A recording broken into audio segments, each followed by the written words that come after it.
Les hydrocarbures, source des revenus pour de nombreux pays à travers le monde, est une denrée indispensable pour le développement car source d'énergie.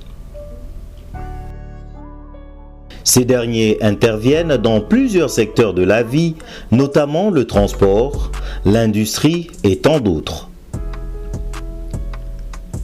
La RDC, pays situé au cœur de l'Afrique, comme l'avait dit Franck Fanon, est la véritable gâchette qui va impulser le développement du continent. Ces derniers a besoin de carburant et de gaz, question de booster sa productivité interne. Le transport de ces derniers requiert une particularité car ces combustibles sont extrêmement inflammables. Au-delà des camions-citernes qui font le transport de ces dérivés du pétrole, les pipelines et gazoducs sont l'un des moyens d'acheminement de ces sources d'énergie. En République démocratique du Congo, des pipelines sont installés du terminal pétrolier de Angoango à Matadi dans la province du Congo central jusqu'à Kinshasa où la société congolaise d'entreposage des produits pétroliers, CEP Congo, se charge de la distribution dans les différentes stations de vente. Ces sources d'énergie, composées essentiellement de l'essence, mazout et kérosène, arrivent en provenance des pays fournisseurs à bord de tankers, puis sont acheminées à la station de pompage de Angoango par des barges et terminent leur course à Kinshasa grâce aux pipelines en acier d'une longueur de 365 km. Ces terminals inauguré en 1911 et le pipeline qui a pu être mis en service pour la première fois qu'en 1913 constitue un moyen d'acheminement sûr pour le carburant.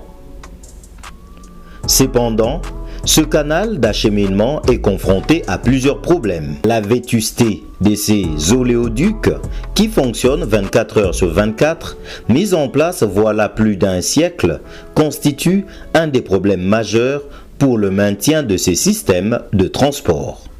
À côté de cela, des inciviques construisent juste à côté de pipelines, s'exposant à un danger au risque d'incendie.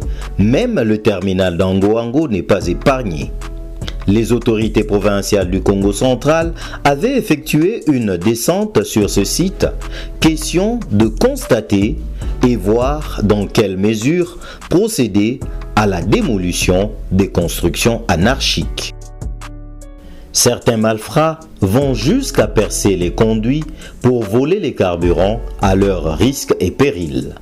Ils font de trous, placent des sortes de robinets pour se procurer frauduleusement le carburant. La Libye, un des pays producteurs du pétrole, recourt au pipeline pour livrer sa production de pétrole et de gaz vers ses clients. Elle a même des gazoducs qui quittent la Libye jusqu'en Italie. Cette nation vient de lancer la construction d'un des plus longs pipelines de l'Afrique, estimé à 560 km. Ce projet coûtera jusqu'à sa livraison la bagatelle somme de 2 milliards de dollars américains, ce qui renforce la thèse selon laquelle le moyen de transport des carburants et autres gaz par gazoduc ou pipeline reste le meilleur. L'Arabie Saoudite, grand producteur de pétrole et de gaz, se sert de ces moyens pour transférer son pétrole et le gaz au Liban, dont le débit est estimé à 70 000 tonnes par jour, soit près de 30 millions de tonnes par an. Celui-ci traverse le plateau du Golan, zone en proie à des violences dans le Moyen-Orient. La RDC, avec un potentiel d'au moins 115 millions de barils en concession offshore et 32 millions de barils en concession onshore, doit mettre en place des mécanismes pour booster sa production des hydrocarbures avec la construction des oléoducs et des gazoducs. À l'échelle mondiale, les réserves de la RDC s'élèvent à 0,1%, ce qui la place à la 61e place au monde. Et celle-ci est appelée à se classer au premier rang des puissances pétrolières mondiales, ce qui n'est pas peu de choses.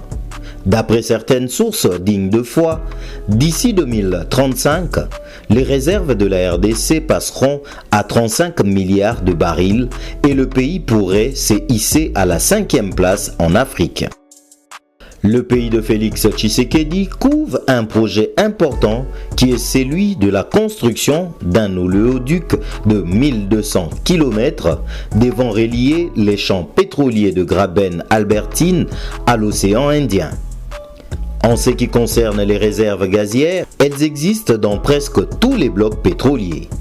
Le pays nourrit l'ambition, à travers la société Perenco, de construire un gazoduc qui partira de Moanda pour Kinshasa en passant par Kimpese avec comme finalité d'alimenter les cimenteries se trouvant sur cet axe, entre autres Silou et Sinat. Ce qui démontre de l'importance que revêtent les oléoducs et gazoducs dans le cadre du transport des produits pétroliers et gaziers.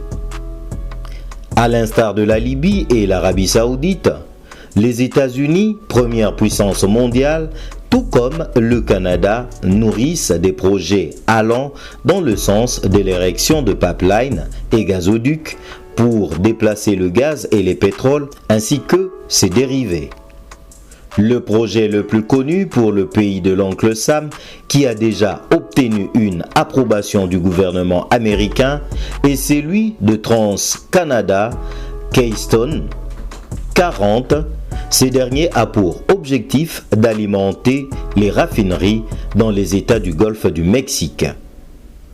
Futur grand producteur du pétrole et de gaz, partant de ses réserves en or noir situées dans 5 bassins côtiers, à savoir celui du littoral atlantique, de la cuvette centrale, Graben-Albertine, lac Albert et vallée de la Semliki, Graben de Tanganyika et enfin le bassin de Lupemba et du lac Mwero.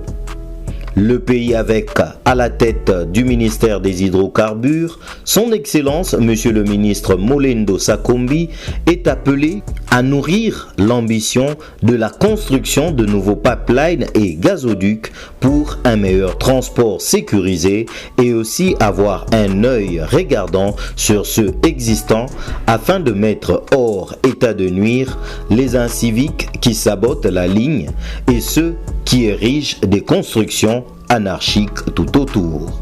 Avec la vision éclairée du nouveau patron des hydrocarbures, la RDC est sûrement partie pour se faire une place parmi les grands producteurs des pétroles et du gaz dans le monde.